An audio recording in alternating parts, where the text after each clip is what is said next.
Nobody's asking you to all of a sudden become a politics influencer and only talk about politics. Right. Or to even, be like a fucking scholar about it. Right. They're asking you on a human level how something makes you feel. Yes.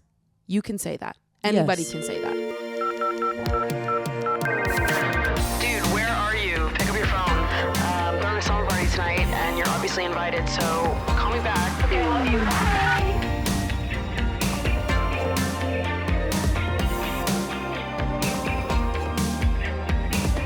What's up, you guys, and welcome back to Emotionally Online, the weekly summer party for heart-to-hearts and hot gossip, hosted by yours truly, the one and only Maddie Drosbeck, co-hosted here yet again, top of the month, the one and only Meg Rowoko! I'm bringing Meg back. Yeah. Those motherfuckers don't know how to act. Yeah. That's like the Tom Sandoval version of Sexy Back. You're so... Yeah. There's something about that that's very Tom Sandoval. Don't give him more ideas.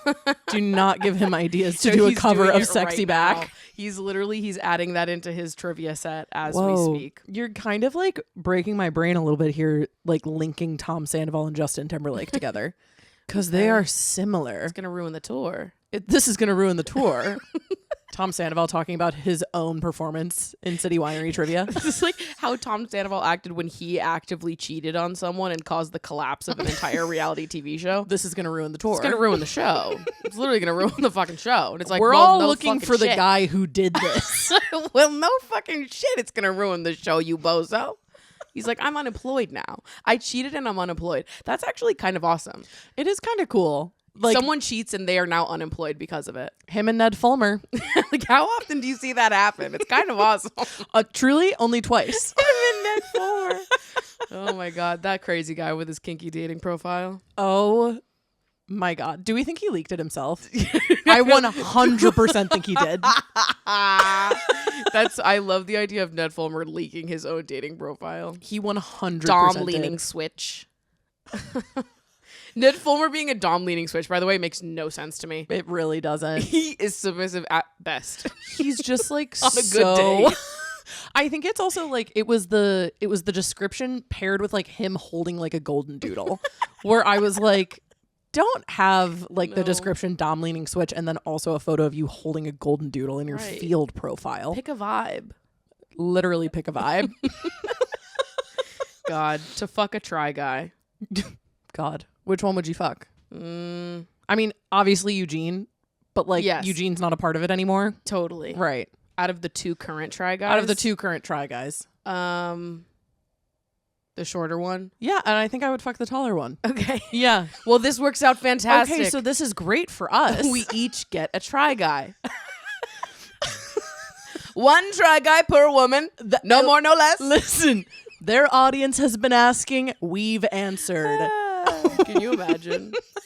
Like, sometimes we say things like this and I'm like, can you imagine if we ever had to come face to face with them? It's also not out of the question. Like we don't say that. We could run into a try guy at any moment. I do actually. You're walking in the woods.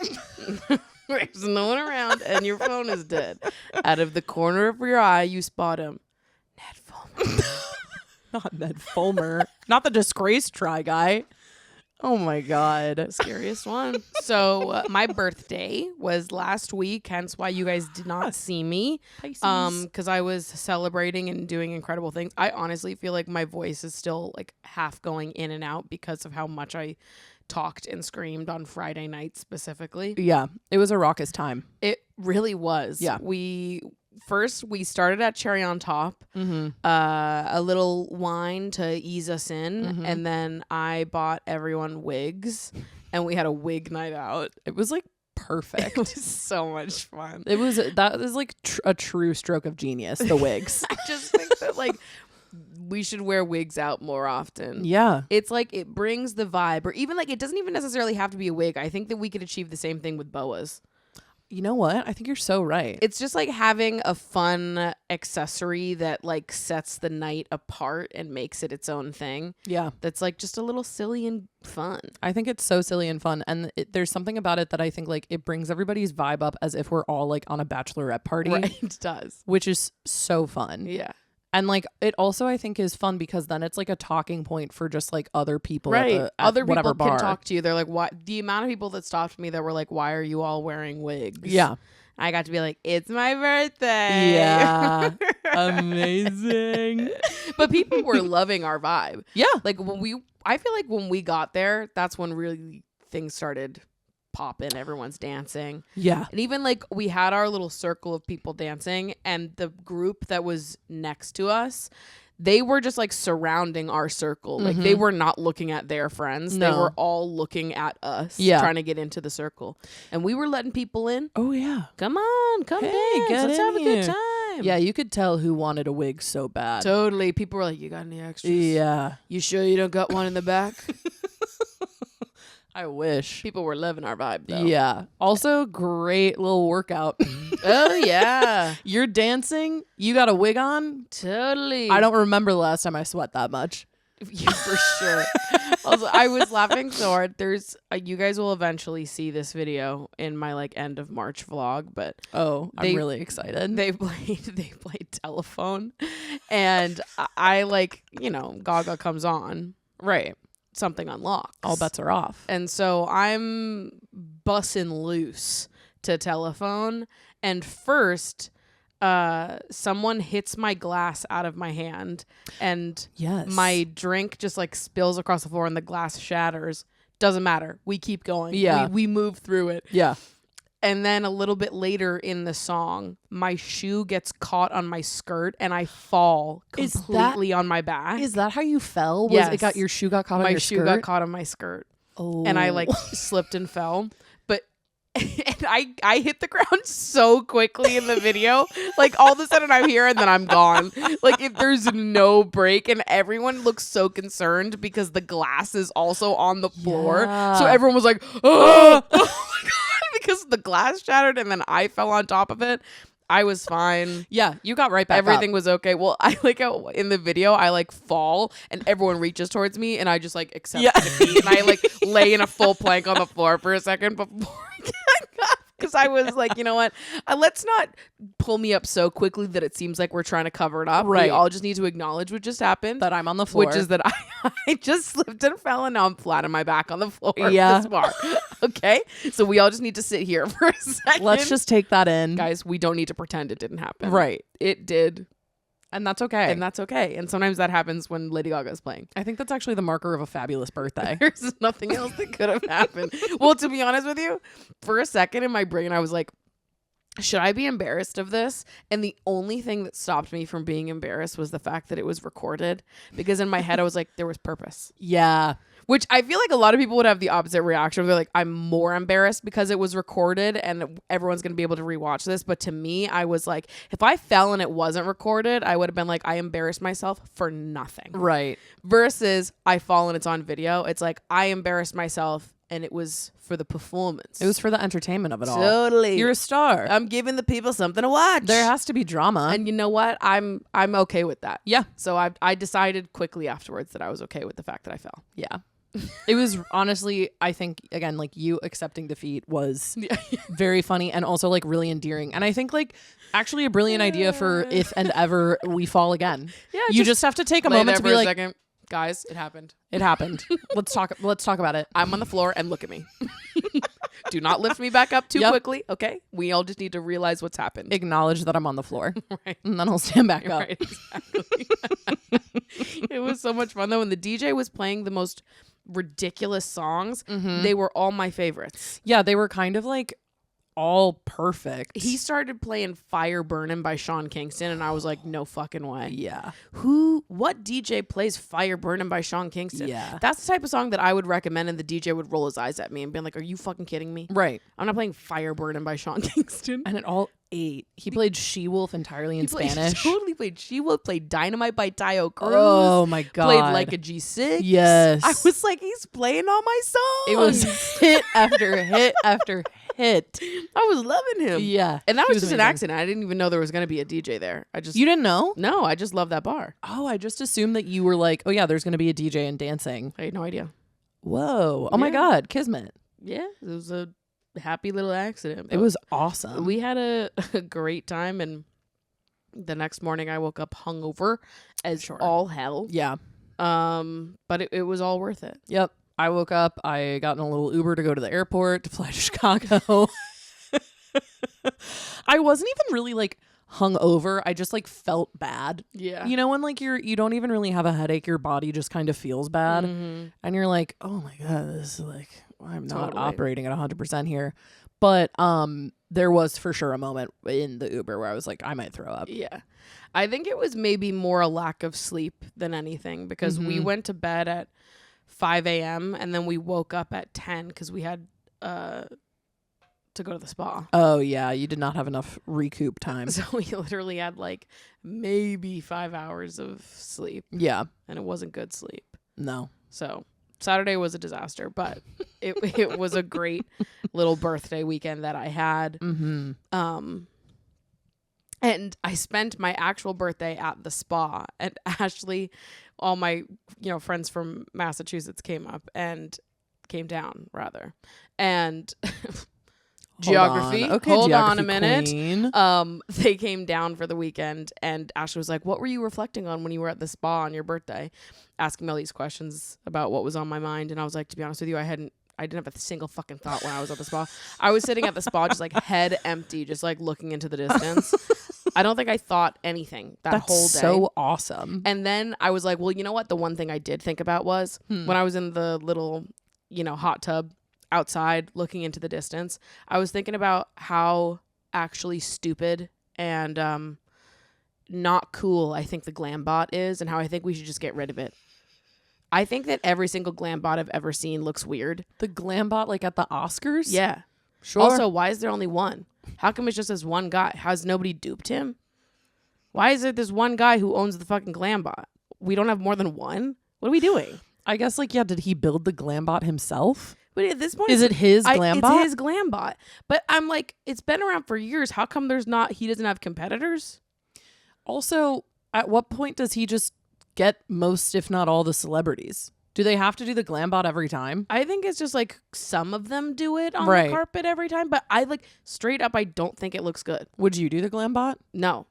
No. First of all, oh my God, shivers up my spine. No. Because here's the thing. I know myself, and I know there's just no way I can do that. Totally.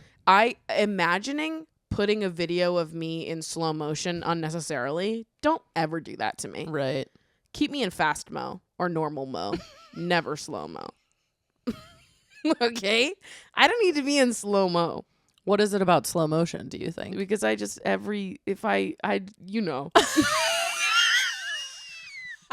He's like, okay, do the glambot, and you're like doing a spin, and it's like your eyes don't quite know where to look Right, because so you're like in movement, and my eyes just like wandering around in slow mo. I'm picturing it now. Everyone will be like, she literally has a lazy eye. Right. That's number one. Well, and that's one of my fears. So you struck a chord with me. And I do fear that the glambot and like having to move your head and put that part in slow mo. Like I just can't imagine that when I'm in motion like that, there's much that we should be putting in slow mo. Mm-hmm. When I'm in motion, let me keep moving. Keep it mow. Let me keep mowing. Okay. Keep mowing for God's sake. Do not go slow mo and make me look at each fucking pixel one by one. I don't need to know what's happening when I'm moving quickly. Yeah, I don't think we need to know ourselves Let that well. me move fast. Yeah. I'm moving fast. I'm supposed to be just, a blip in your vision. I don't need to know what happened when I was going that quickly. I don't need to know. That's I think how you're so feel. right. That's how I feel about the glambot, and that's all I was thinking about all day. I was like, first of all, this guy has a monopoly on this horrible machine. I hate the machine, and I hate that he's the only one who has it. I love the idea of you sitting at the QC spa in the outside hot tub in like one of those half in the water lounge chairs, being like, that guy only even has one even stupid and I'm no surrounded competitors. surrounded by couples who are making out, and yeah, I'm they're like grinding in the pool, and you're like, guys, where's the glambot dupes? They don't give a fuck. They're all making out. you like tap one of them on the shoulder. I hate it though. You're like, and what would your pose be in slow mo? And the dude's like, No, can I literally, just make what out with my would- girlfriend? What would your pose be in slow-mo? Because I feel like you want to do movement. That's why it's interesting. But I don't want to do movement because I don't want you to see my movement in slow-mo. I think I would Smile. go. Smile slowly. It's just like a smile creeps upon your face. Nobody's ever done that. Stood perfectly still in Stop. just a smile.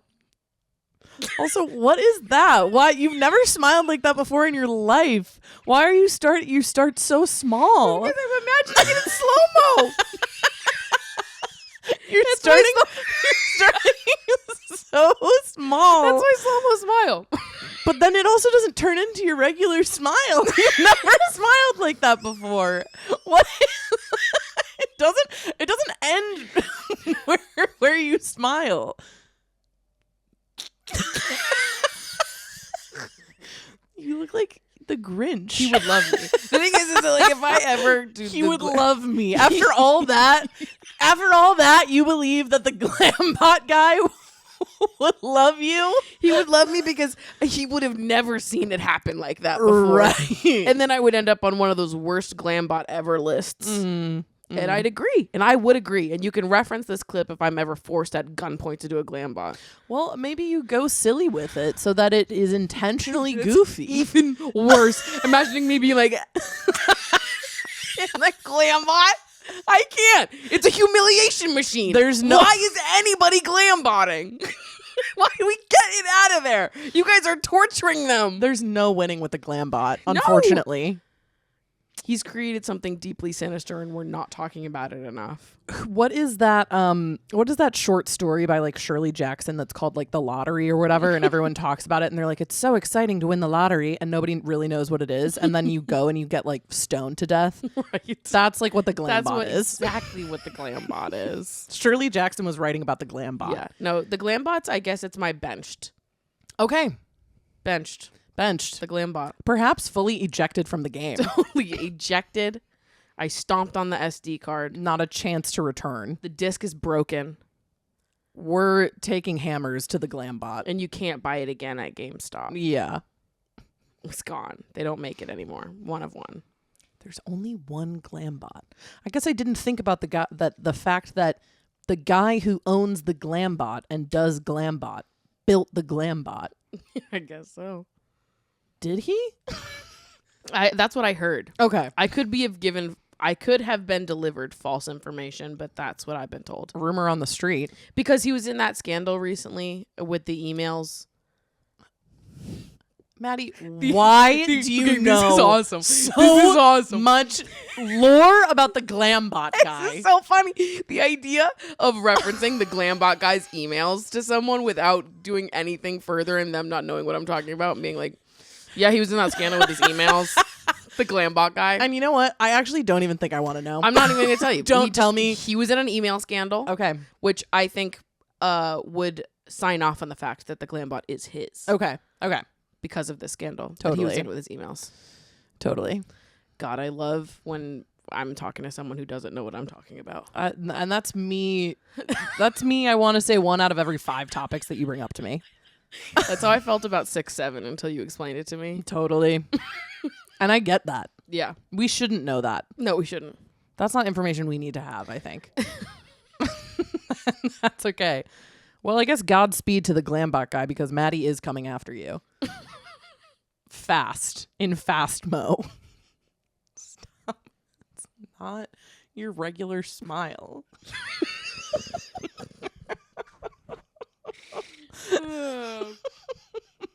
I also have, now that I guess we're doing segmegs now. I guess we're doing segmegs. Yeah, let's do it. Fuck it, a little segmeg. Why not? I actually have 2 not on my watches that kind of connect to each other. Beautiful.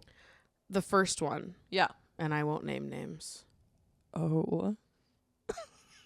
but I witnessed some people on the internet attempting to make what I would call an anti-literacy argument. Okay? And I'm not looking at anyone in particular. You talking about me? Nope. Oh, actually, that's crazy. That's actually crazy because I was not talking about you. But you have also made an anti-literacy argument in the last 7 calendar days. So that's absurd. Oh my God. Life aligns sometimes. Sometimes things just work out. Like, I didn't even say that. You said it. And I actively wasn't talking about you. This is amazing. This is amazing. Meg also made an anti-literacy argument Yeah, this week. it's true. I didn't mean to. I accidentally made an anti-literacy argument. It was more kind of like more general, like anti-intellectualism. Yep. But yeah, I was okay. This all was born from. I loved it too because like I tagged you ahead of time because I was like, I know that people are gonna tag Maddie about this, and people still did. Yes. Which I thought was so funny. I saw someone. I almost for a second wondered if people didn't realize that it was me and that like you and I are friends. Because I saw some people tagging me in the video on TikTok. Yes. And I was like, I wonder if they know. Because I didn't tag you on TikTok. Right. I couldn't tell if this person just like organically saw the video and was like, this totally applies to Maddie. Maddie like, has to hear about Maddie's this. Gotta see this. Or what? But I thought that was funny. Well, it was all born from the fact that Right. we went to Tom Sandoval trivia last week. Mm-hmm. And on the way to Tom Sandoval trivia, I was thinking about the concept of trivia and how it's kind of funny. Yeah. Because it's literally like, let's all get together and take a test that we cannot prepare for. Yes. And that is funny to me. And it's awesome. It's a silly thing. And the fact that we had for the Tom Sandoval trivia paid for that because it was Yes. like an event. Totally. So that was also on my mind where I was like, Yes. this is also just silly. Right. And I was like, yeah, if this is like something that you like present to somebody as like a pitch, they would be like, what the hell are you talking about? People aren't gonna be into this. But people are super into trivia. Yeah. You included. Yes. I am also here's also my thing. I'm also really bad at trivia. Maddie's been witness to this. This is what I always hear from people. I am genuinely really bad at trivia, and also I'm like competitive in a gnarly way. I don't think that actually a lot of people realize this about me because I remove myself from situations where competition could be a factor. But I get like genuinely really mad when I'm not winning something. It's so fun though. I'm not having fun unless I'm winning. I mean, I'm also very competitive and I also definitely love to win. Mm-hmm. But I love being a bitch in a silly way. Totally. Like I'm not like actually mad, but I will act like I'm mad. And I am actually mad and I'm pretending like I'm not. And this is the thing is like there's no way to get like better at trivia besides going like every single week. But like if I'm going kind of recreationally every once in a while, I'm not coming in as a ringer. Yeah. Anyway, I made a TikTok about that concept, the concept of trivia. And people were really, really mad. They're still really mad. Doesn't people love trivia? People love trivia, and I'm open. People love I'm trivia. open to going Totally. and having a good time. For sure. No, it was funny. Your video was hilarious. But this is all to say that I'm sorry that I've perpetuated the anti-literacy That's so funny. trend. I do think that people should be literate, and I should so be literate. think that people should be allowed to read. I actually have something that relates to this. Okay, interesting. So go for it. What I was going to talk about was in my last episode of Emotionally Online, I was talking about my critique, which you and I have talked about this, my critique of Wuthering Heights after watching it. And I was Yes. also talking about my critique of people who were review bombing the movie without having watched it. Yes. And how I don't fuck with that. Because I think if you want to be a critic, you do have to consume the material that you are criticizing. Mm-hmm. So if you're not going to watch it, guess what? You can't be a critic. I thought that was a really reasonable take. It is. Thank To you. be clear. To be clear, it definitely is. Mm-hmm. Now, there were some people who did not agree with me. And again, I won't name names, mostly because I don't know them. Okay? But some people were basically attempting to make an anti-literacy argument that sent me into a tailspin. The argument was that it is better to avoid consuming controversial media while still continuing to critique it because to consume the content is where the morality fault lies. No. Isn't that fucking crazy? I was like, are you guys dead the fuck ass? That is insane. I saw it and was like, okay, hold on. You think that there's like a moral failure in consuming a piece of media that is worthy of critique? If you want to be a critic, guess what? You do have to consume the media. You don't have to consume anything you don't want to, but my take is that I don't think you can be a critic if you're not willing to consume the media. Yes. You can be critical of the choices at large, but if you're going to be critical about the specific piece of media, I do think you have to consume it before being critical of it. I don't think that's crazy. It's not. I don't think that is crazy at all. I know you said that you don't know the names of these people, but I'm going to find them. I'm going to find them completely. I also think that the people who are making this argument are, shocker, not listening to what you're saying. Totally. You're not saying everyone in the world is required to watch something right before like making some sort of opinion about it. Yes. You are saying if you are a critic, right, and that is what you are like labeling yourself as, you have to consume the media. Right. And I'm talking both about people who are more professional critics and people who are like fan critics. Yes. Letterboxd critics. Yes. Talking about them too.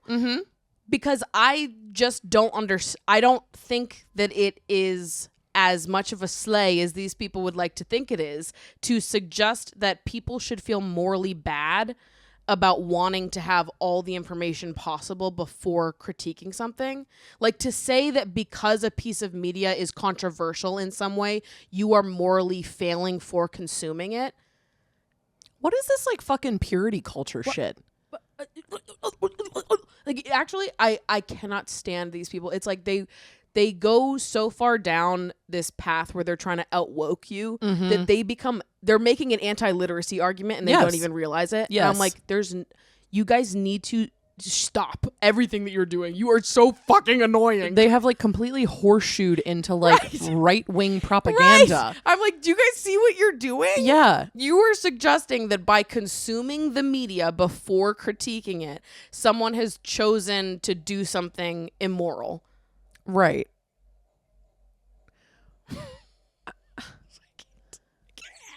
I genuinely am like so curious to see what like an average English class is like these days. Right. I feel any English teacher out there, I'm so sorry because this is like utterly baffling to me.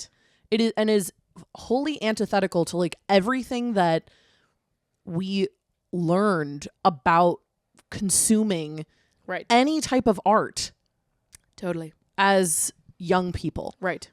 Like the point is to consume it. Right. That is the point. Right. That's actually the whole thing is that the point is to consume art. It's not do you consume something so that you are perceived by other people as good or bad. Yes.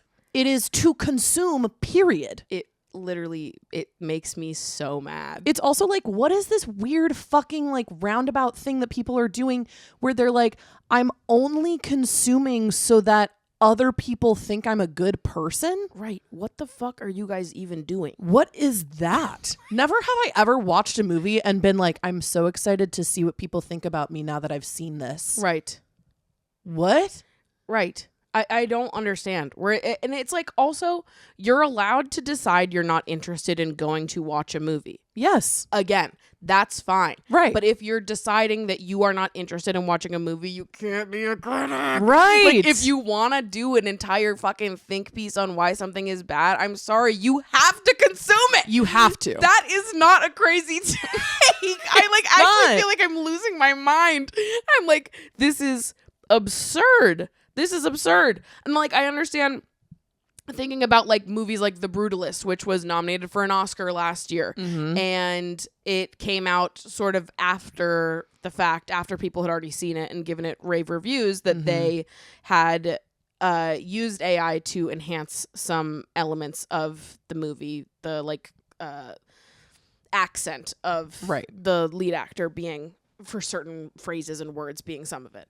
And when I first saw The Brutalist, I didn't know that, and I gave it a 4.5 stars. And when I learned that information, I did knock it down a half star. I still gave that movie a 4 stars though, because when I'm rating something, I'm taking all things into consideration when I'm giving something a review. Of course. Can you imagine if I heard the AI thing, never went and saw the movie, and then just gave it a half star because I'm like, you used AI, bozo, half star. I didn't see the movie. I didn't engage with it meaningfully at all. You can actually watch the movie and have a meaningful conversation about what's happening in the industry and why people think it's okay to use AI in that way and actually have a conversation about it. Right. But instead, you are shutting down any opportunity for meaningful conversation in pursuit of being like morally superior to people who do want to spend time actually dissecting it and thinking about it. Yeah. Just because you're all of a sudden in this train of like, if I watch the movie at all, it's a moral failing because of the choices that the producers made on the movie, which I don't agree with. It's because it's an insane take. It is absolutely insane. Unless The information that someone is bringing to me is like, this director or like the crew or whatever was like actively abusive. Right. People were actively abusive to each other on the set, or like there was something that was like genuinely like illegal or harmful or whatever. And like, but we gotta see it. Like, that would probably be my only reasoning for being like, okay, that like, I don't think that's for me. Right. But even still, then, I'm not going to go and rate it a half star. I'm just not going to go see it. I'm not going to see it. I'm not going to see the movie, and I'm not going to rate it. Oh yeah, I didn't see it. It's like coming from this opinion that art has inherent morality to it. Mm-hmm. And to consume art of any kind has an inherent morality to it. Yeah. That is not what art's intended purpose is. Mm-hmm. It's not to be a compass for your morality on whether or not you enjoy it or whether or not you are critical of it. Right. Art is there to like be a reflection and a mirror into other worlds that allow you to walk away from it deciding things for yourself. Right. How you respond to it is ultimately what art's intended purpose is that you walk away feeling completely different about it than someone else who is standing right next to you consuming the same thing. Right. And that's the beauty of it. That's what it's supposed to be, is that it's supposed to be this and that you then can talk about it with other people. Right. And you can come at it from different angles and be like, oh, that's so interesting that you thought about it like this because I was really perceiving it in this way and whatever. Like, that is the point. Right. It is not to be again, this like guide for if you're a good person or not. I can't deal with it. Like I see so much of this on the internet nowadays, and I think it's the dumbest shit ever. It's so I'm looking for a more eloquent word than insane. But it is. I mean, I think about like, I recently had this thought about Game of Thrones because I was talking about this with you because Night of the Seven Kingdoms has come out recently, and I started watching it. I paused it because I was like, man, this is making me like really nostalgic for Game of Thrones. And I was like, I think I want to rewatch Game of Thrones. I haven't watched it since it came out, and I remember like being very disappointed by the ending, as so many people were. But I was kind of thinking about like, okay, I kind of want to like write about Game of Thrones and write about the ending, and is it really as bad as we all remember?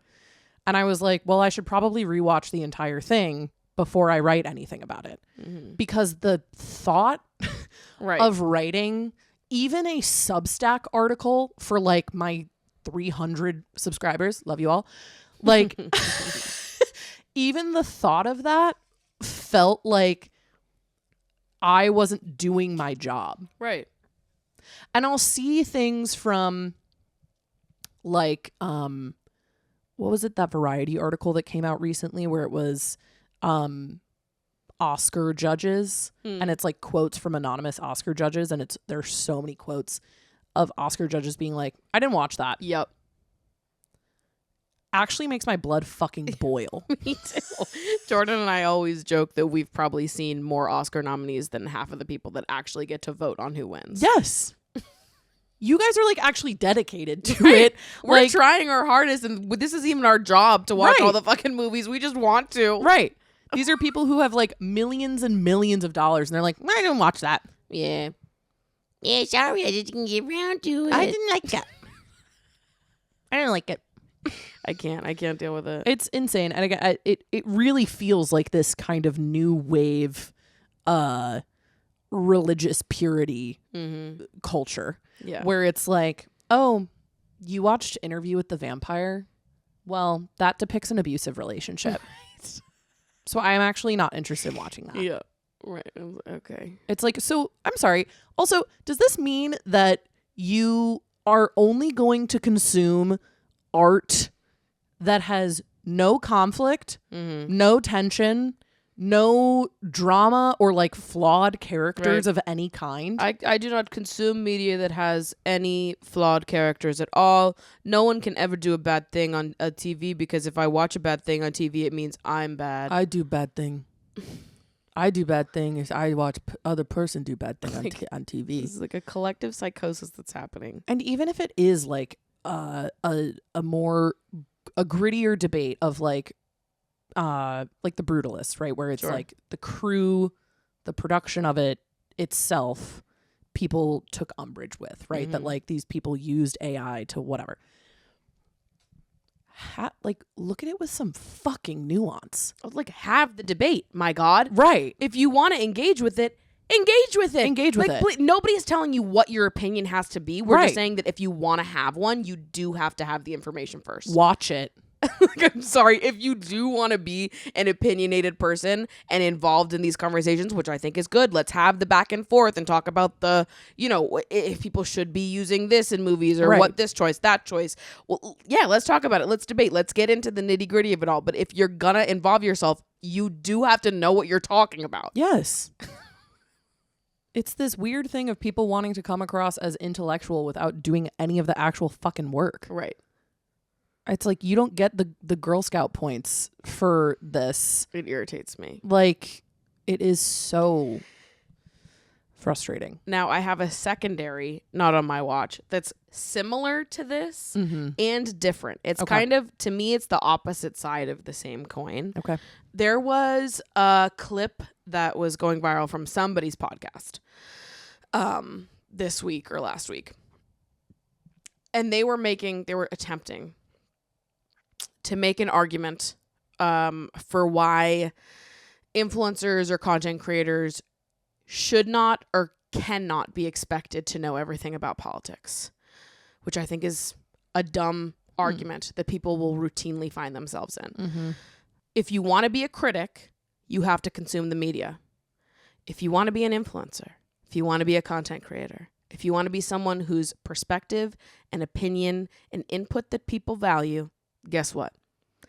You've got to have perspective and opinions and input. Yeah. So I've had enough of people online making arguments for why they, as a content creator, don't have to speak up about politics, because what are we doing? Right. You want to be a voice that people listen to. You want people to come and spend hours of their day consuming you and your content. Why?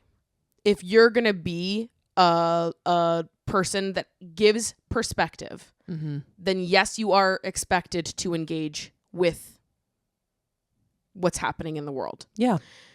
What I find interesting, though, is that a lot of people's arguments on this stuff is to say that, I'm not a political expert.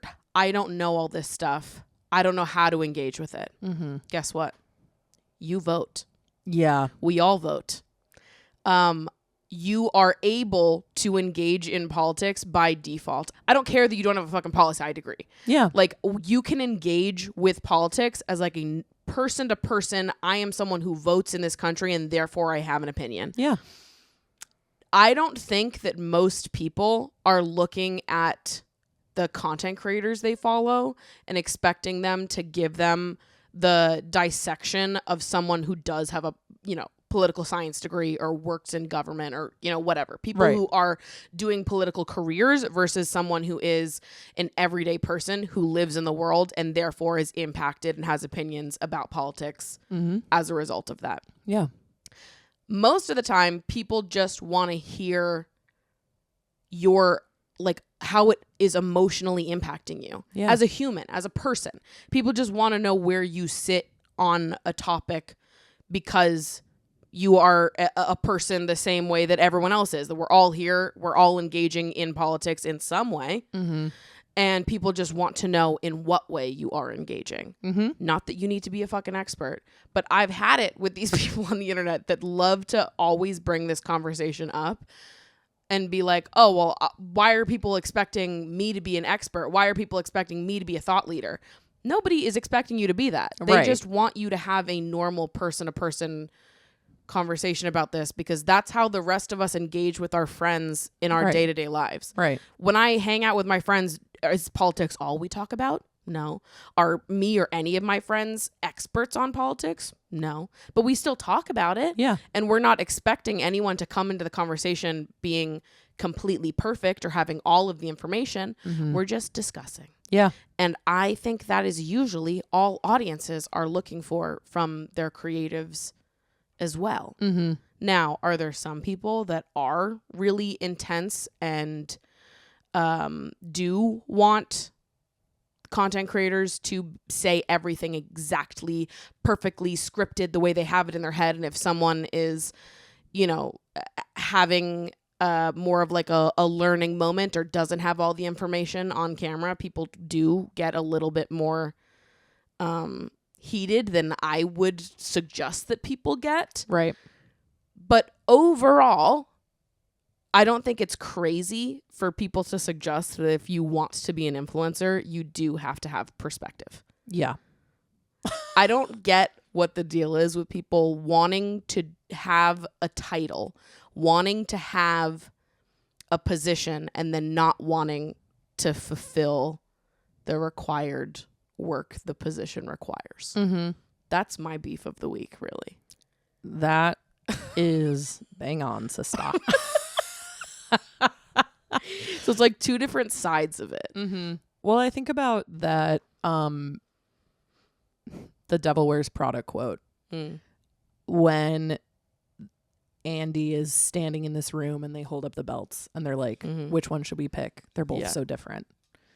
And she scoffs, and Miranda Priestley has that amazing, Meryl Streep has that amazing monologue of like, oh, you think that this doesn't apply to you? Yeah. And explains kind of the chain of how those belts came to be and her like lumpy blue sweater came to be. And I think that it is that in kind of blown up where people are kind of scoffing and acting as if these things don't apply to them. Yeah. When they are living in a world that is directly influenced and they therefore influence back what is happening in politics. I also think that argument was something that maybe worked 60 years ago. Right. When the internet didn't exist. Right. In the amount of time it would take you to go watch a movie, you could learn quite a few things about what's going on politically right now. And you actually don't have to do anything harder than like pulling out your phone and Googling something. Totally. That's it. And people act as if it is this, like, you're right, as if it's this mountainous thing of like, well, I couldn't possibly like say because I don't have all the information. First of all, we do pretty much have all the information we need, right? Totally. To form an opinion about what's going on. Like there isn't really any ifs, ands, or buts if you're a U.S. citizen about like, who are the good guys and the bad guys right now? That's I feel like I'm seeing all these marginalized, oppressed people being having their like rights actively stripped away by all of these like rich white men. Right. God, I can't decide who's on the right side of history right now. I just don't know if I have the full context. I just don't know. Well, did the marginalized oppressed group do something really bad? I just like don't really know what's happening. What's going on? What's going on over there? You know. Right. You know, and also again, like you said, it's like you are also benefiting directly from this culture. Right.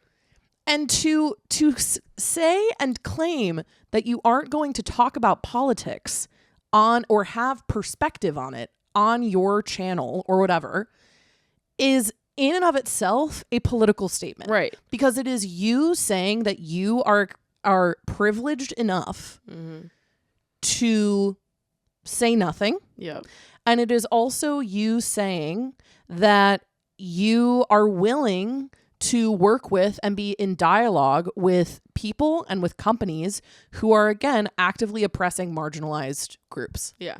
So the whole concept of I'm not engaging in politics, again, is in and of itself a political statement. Totally. It's inauthentic. It's completely inauthentic. You actually don't have a choice whether or not to engage in politics. Yes. You are. You are engaging. You are engaging purely Yeah. by like being where you are, doing what you do, like living in the city that you live or the town that you live. You are engaging in politics every single day. Right. And I can have empathy for people who are overwhelmed with information or just like they want to get it right so bad that they freeze and then do nothing. Yeah. I have empathy for that experience, and I just wish that more people felt like they didn't have to do everything. Yeah.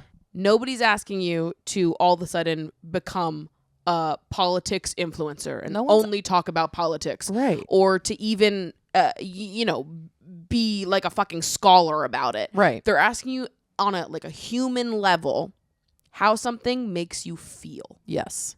You can say that. Anybody Yes. can say that. Mm-hmm. We all have access to reading what happens in the news. We have access to the internet, and we can absolutely share what that brings up and what our thoughts and reflections are on it. And if you still at this point are claiming that you don't know and you're just overwhelmed by it and you're not the one that should be leading the conversation, again, the amount of time it would take you to watch a movie and gain an opinion on that movie is the same amount of time you could read a couple articles and gain some perspective on that. And if you would like to be someone with a platform and influence and perspective, I hate to tell you, you do have to use the platform to have influence and actually share perspective. Right. I can't deal with people who don't want to do the things they're signing up to do. Why'd you sign up for it then? Yeah, don't do it then. Don't do it. If talking out about things that actually matter. Don't talk for a living then. Yeah. Don't talk. Well, and this is vulnerable story alert. After October 7th happened, I realized that my kind of baseline understanding of the Palestinian-Israeli conflict was very limited, and also colored a lot by the environment that I grew up in, which a lot of Israeli propaganda happened around me. I was not raised in like a Jewish family, but like I come from like a very prominent Jewish community. And I was like, I think I don't actually understand like the totality of what's happening right now. Yeah. And I think also I'm realizing that I have been kind of told stuff secondhand about this conflict for a really long time. Let me read about it. Yeah. So what did I do? I ordered some books and I read about it. And I was like, oh, okay. Right. I did grow up kind of learning a lot of secondhand propaganda that is false. Yeah. And that was as much as it needed to be in order to like, in order for me to have just like a better and more concrete understanding of like Palestinian oppression and the history of Palestine. And that it wasn't that I was even withholding from what I was saying online, because I still was like the Israeli response, Netanyahu administration response was so aggressive and horrible, and already I could understand that it was showing signs of this turning into what it has now become, which is a genocide of people. So I wasn't withholding. There was just in my own private time. I was just like, let me learn more about this so that I can have like a better understanding of what's going on. But on a simple human level, right, you can look at what's happening in Palestine and say the bombing of hundreds of thousands of people is wrong. Right. You don't need to be an expert to you don't need to be say like that. Hassan Piker in order to say that. We totally do not need to be experts on a topic in order to have a human emotional response to something. Right. And I really believe that's what most audiences are looking for. Yeah. They just want to see your humanity. It's like every time I see like an apolitical ass bitch on Hinge, I'm like, that was literally my take when I was like 10. Right. I was like, why do we have to talk about politics all the time? When I was 10 years old and knew nothing. And knew literally nothing. I couldn't even tell you who the president was when I was 10 years old. And was growing up in like my privileged ass, like white ass community. Did not fucking know. Being like, why do we even have to talk about this stuff to like the adults at the dinner table? I'm just repeating what my loser uncle said before I realized he was a loser. I'm just like, I don't know. I'm a baby. Right. Dude, I'm just a baby. I just fucking got here, dude. Can we talk about SpongeBob? Totally. Even a little bit? Yeah, for sure. What the hell? It's like you truly have like a baby's opinion if you are saying that you are apolitical. No, you do have a baby's opinion. As a full adult. You're acting like you're a baby. You're not. You're not a baby. You're actually very capable of learning and forming opinions and like contributing to conversation. Like sometimes like, do you think you're dumb? You're not dumb. Right. You're actually really smart. You can say stuff. You can totally do it. And it's okay if you get it like a little wrong. That's totally okay. I will take someone showing up imperfectly over not showing up at all every day of the week. Completely. And actually, like, I do have a lot of criticism for people who harass people online for not showing up perfectly because I think that does way more harm than good. I agree. I have a lot of criticism there as well because I mean the comment section etiquette is dead. The way people behave in comment sections across the board is just fucking crazy. I've started replying to those people to like shame them. Right. People in my comments who are like, you're horrible for saying this. When it's, this is me referencing my trivia video. Yeah. But like, and Get a job. And I'm literally like, you're right. I'm sorry. Yeah, I'm the worst. I'm sorry. You're right. I'll never make a video again. No one's ever been worser than me. But you're right. It's like, just have a fucking opinion.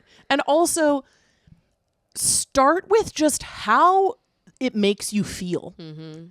Hey, you're seeing that people in Kansas who are transgender, all of their licenses just became illegal.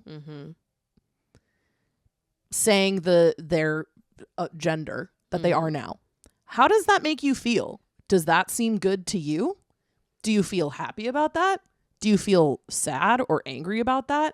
Let's start there. Yeah. Let's start there. You can do it. You can do it. I do believe in you. You're smarter than a baby. Yeah, you were way smarter than a baby. I know babies. I've met a few of them. And they're pretty dumb. They are so stupid. And you're way smarter than that baby, dude. My nephew like can't even really sit up on his own. You're going to act like him? Come on. You're so much better than that guy. Yeah. Don't let him surpass you. He's going to surpass you by the time he's 5. Charlie's running fucking laps around you guys. He's going to be reading the dictionary in like a week, so you guys have got to catch up. Literally. He's started babbling. We know that words are coming soon. He's going to be on Twitch like Hassan. Fuck. Watch out. Put my baby on Twitch. Charlie is coming. My little nephew. That's so funny. The baby fluencer.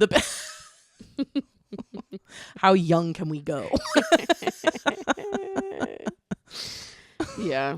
Yeah, just have a fucking opinion. Jesus Christ. And also like be nice to people online. Jesus oh fucking my God, Christ. that Especially too. people who are like earnestly trying their best and like trying to contribute and trying to have a conversation. Just please. Yeah. We have bigger fish to fry. We have bigger fish to fry than like if your like creator that you love said something and you're like, well, I don't think the wording of that is exactly right. I mean, shut up. They're also, trying. Totally. There's also like nice ways to give someone more information. Yes. Without being like, oh, you're so bad for getting it wrong. You can actually just yes and the conversation. Yeah. Be like, yes, and this also.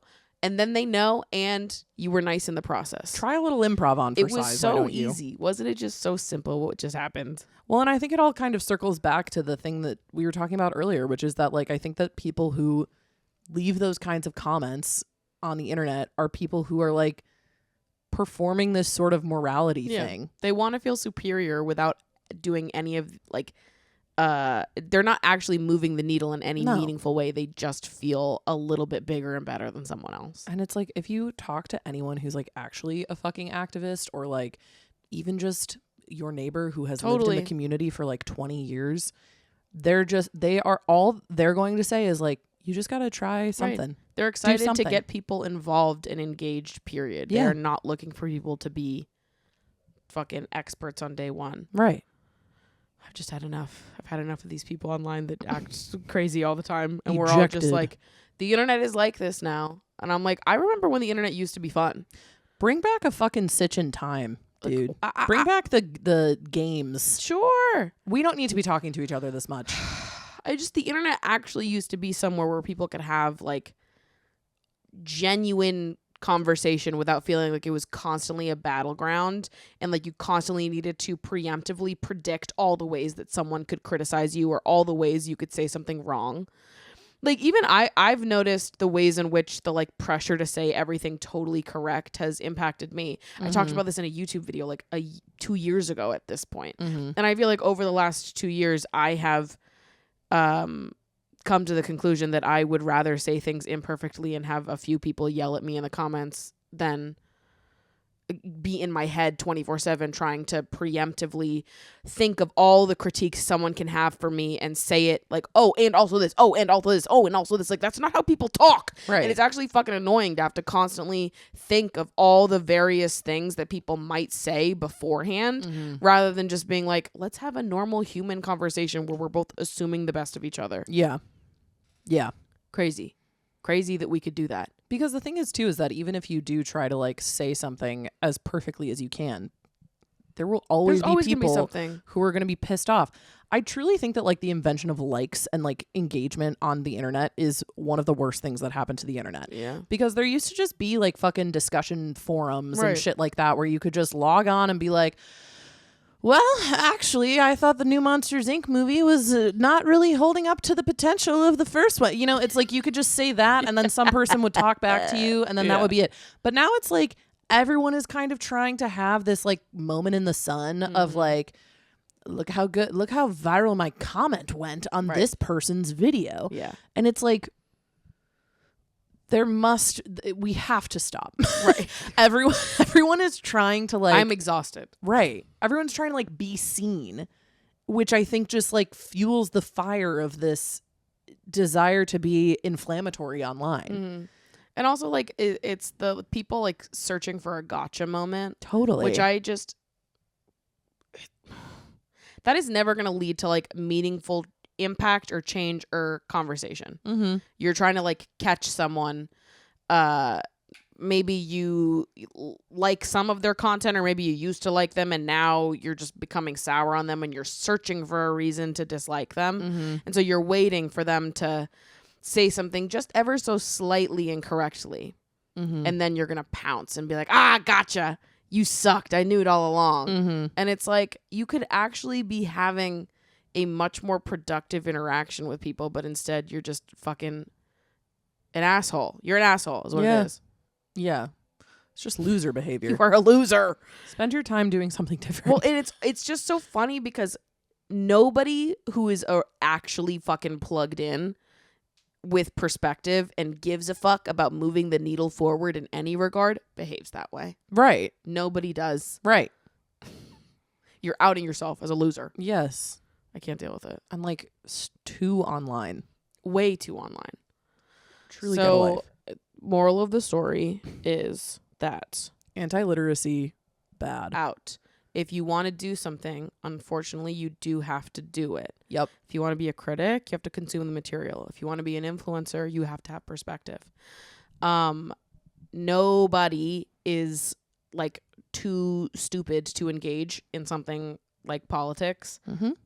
You have access to learning things, and you have an emotional compass and palette of emotions inside of you that you can access. So therefore, you have everything that you need. And stop being an asshole to people trying their best online. So true. Stop dude. assuming the worst of people. Yeah. I think I am an optimist at the end of the day, and I do believe that most people are trying their best. I agree. And I think that a lot of people would feel better if they looked at the world the same way.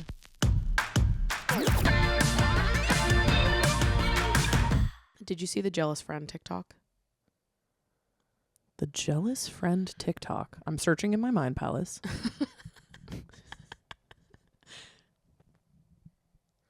No. Okay. So basically there was a TikTok that got some traction where this girl was talking about how she herself was the jealous friend. And she was talking about this friendship that ended and how her like grappling with her own jealousy made moving forward in this friendship like pretty much impossible.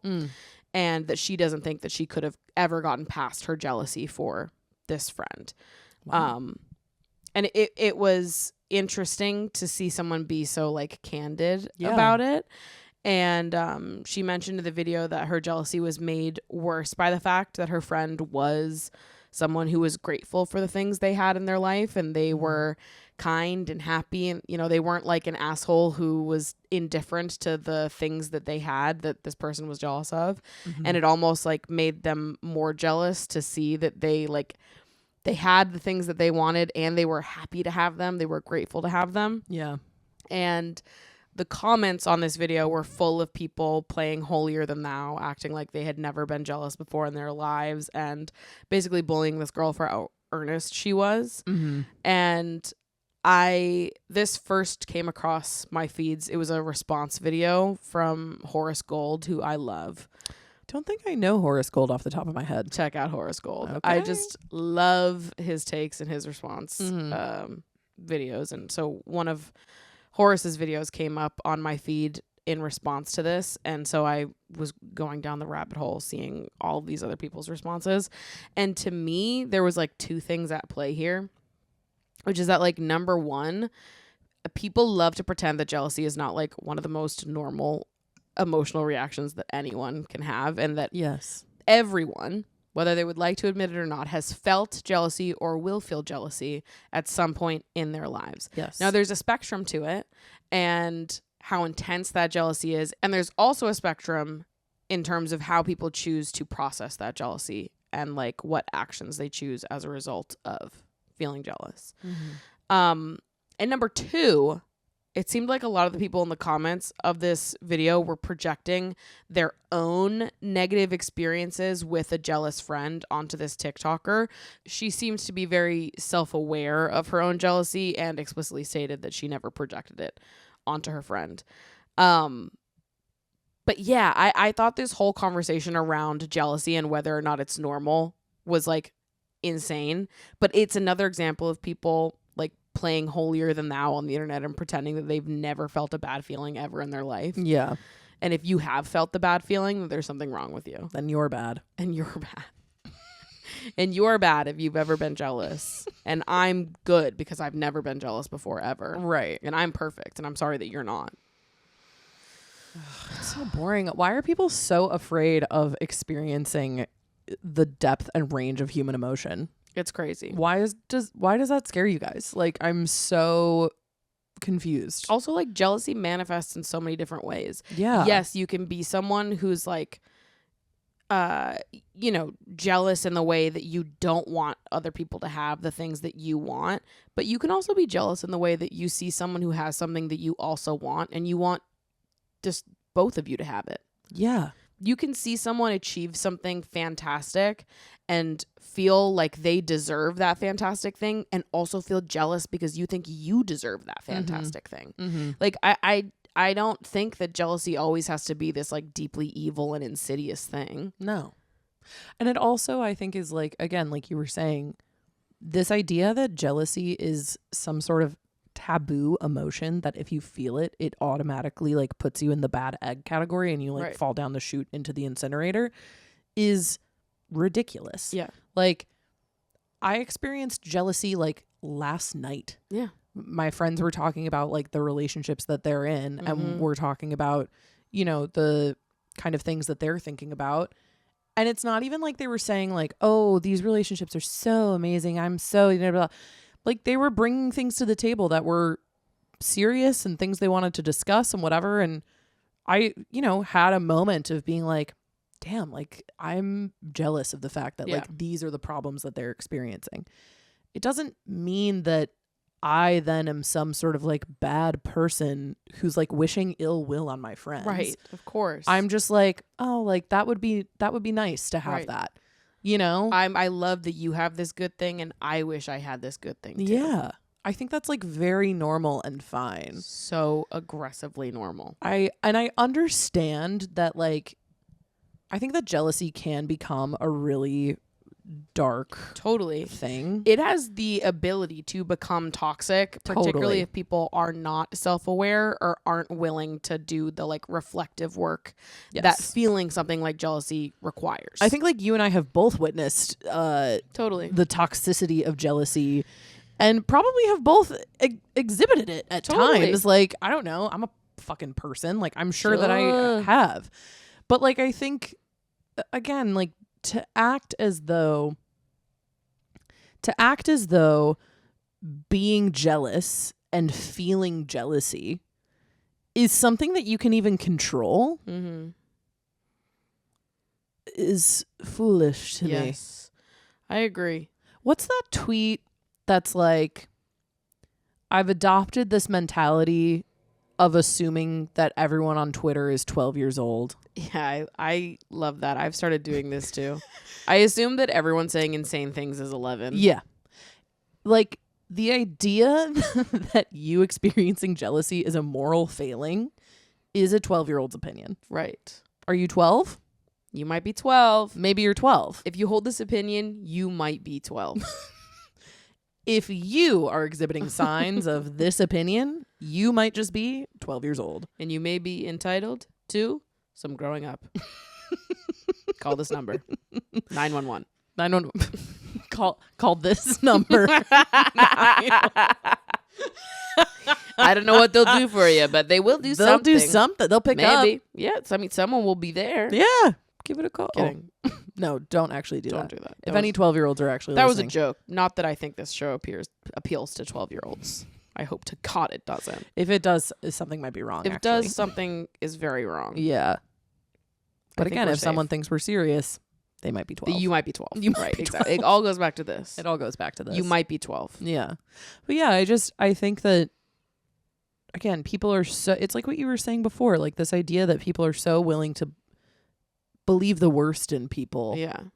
When this person was coming online saying something that honestly sounds like incredibly reflective and self-aware. Yeah. And very clearly something that they've like thought a lot about. Yeah. And people are like, wow, you sound like a bitch. Right. Right. Okay. So I feel like, but it's like, I feel like a lot of time it's people projecting their own experiences. Yeah. But still, it almost reads to me like people projecting their like unprocessed experiences. Yeah. Because I had a pretty prominent friendship in my life, and because of how mean they got in processing their jealousy, they were very open with me about the fact that they were jealous of me, but it was never delivered in like a kind way. It was always like, I'm sure I've said this on the show before, but this was a person who said to me, seeing you happy makes me angry. Right. And it was this kind of jealousy that was always delivered like I was doing something wrong, and they were really like unhappy that good things were happening to me. And it put strain on our friendship. And I tried for months to work through this and to get to the other side of it. And eventually it caused the collapse of the friendship because of how nasty things got. Yeah. And still, having had that experience personally and knowing and remembering how deeply painful that time in my life was, I don't think about that friend and think about the things that they said to me and feel like they are a permanently bad person. Yeah. I think that they were someone who was going through something, and I was very close to them at the time, and they had a lot of jealousy that ended up being put towards me. Yeah. And they were not in a place in life where they had access to the tools to help them process all that they were feeling. Right. As a result, it eroded our relationship. Sometimes that happens. Yeah. I don't think back on that now and think like, God, they were such an awful, evil person who said all these awful things to me. They did say awful things to me. It did hurt my feelings. I am an adult, though, who has worked through those things. And I don't look at that time in life and feel like it's inherently like a bad emotion that was at the core of what she was feeling. Right. How she was feeling wasn't wrong. It was how she dealt with it that was. Right. And how it turned into like, more of an attack on me. Right. That was not great. But the feeling itself, there was nothing wrong with it. And when I see people in these comment sections making it out to be such a bad, evil thing, I'm like, you strike me as someone who hasn't gotten past the part where you think the jealousy itself is the problem. Yeah. It just makes me sad for people who are so resistant to like living inside their own bodies. Yeah. Where it's like, if you are so resistant to like attribute morality to any one of your feelings, it must be really hard living in your body. Totally. Like, right. Because what do you think about yourself? Right. I know what it's like to exist as a complicated person. I know that you're a complicated person too. Right. And if you're being that mean to other people, other complicated people, I can't imagine how you're handling your own complicated emotions. Right. It's like, it genuinely like makes me really sad. Yeah. I'm like, wow, you're so quick to demonstrate like anger or vitriol to someone expressing an emotion. Like, how little grace do you give yourself? Right. It's kind of astounding. And again, I think that it is like, yeah, there is a part of me that I'm like, wow, is everyone in this comment section just so young? Yeah. Maybe. But that's probably not true. Right. There are probably some full-grown adults in there who are saying this stuff. Totally. And it's like, it fills me with like a lot of sadness where I'm like, man, you must be so mean to yourself. If this is how you choose to respond to people that you don't even know. For sure. You must be so cruel to you. It's very sad. It's really sad. And it's like, again, I think they're doing something that they're actually doing the inverse of, where it's like, you're a bad person for doing this. I actually think they're kind of not great for attacking someone who is like expressing complicated feelings online. I don't think that that's the right move. Yeah, for sure. I don't think that that's good. And I don't think it is good to be this person who is like striving more than anything to be like morally correct. Yeah. It also, again, points to this thing of like, you are seemingly living only for other people. Being perceived as moral is not the same as being morally good. Yes, I agree. People seem to be more concerned about being perceived as morally good than actually being morally good. Totally. And that is why I think, to me, it's like it keeps coming back to this, like, it's this weird new wave of like religious purity, because I'm thinking about, people who would do these acts of kindness or goodness because it was in service of something. It was in service of them getting into heaven, right? And then Protestantism came along and they were like, well, actually, you can just pay your way into heaven. And everyone was like, sick. So then they just started paying because they're like, oh, I did something bad, but let me pay and, deliver penance, and then I'll still get into heaven, no problem. Mm-hmm. It's like, so morality actually never meant anything to you. Yeah. You were doing this in service of something. And I think it's the same fucking thing that people are doing in comment sections. It's them performing morality for others rather than experiencing and expressing gratitude for like this moment of shared humanity. Yeah. I think that's really weird. I agree. I think that's super strange. Who are you doing this for? I so often will see things on the internet that I find like endearing, or like it strikes me because I appreciate how vulnerable and honest someone's being, and then I am consistently disappointed by the comment sections. Yeah. Where I'm like, in a sea full of nonsense on the internet, here you have something that is actually honest. Yeah. And you're so mean about it. Mm-hmm. Would you rather everything just continue to be nonsense and no one gets to be honest, because the second someone is vulnerable and shares something that is more sensitive or imperfect, you have to have this like gotcha moment, and in the process you scare people from being authentic like that in the future, right? Because they feel like they're a bad person, right? Why is everyone so addicted to trying to like uncomplicate their life? Life is like messy and complicated. Totally. Let yourself be complicated. Let yourself contradict yourself. Let yourself be like so messy and imperfect, and just let yourself be. Like, who cares? Yeah, literally let yourself fucking be. God, dude. I do things that contradict myself all the time. Yeah. All the time. Of course. And I'm going to keep doing it. And I'm going to keep doing it. If only my mic would stop glitching. Good God. Good God. It's okay to be jealous. No, literally. Just don't be an asshole. Just don't be an asshole. And if you are an asshole, say sorry. Right.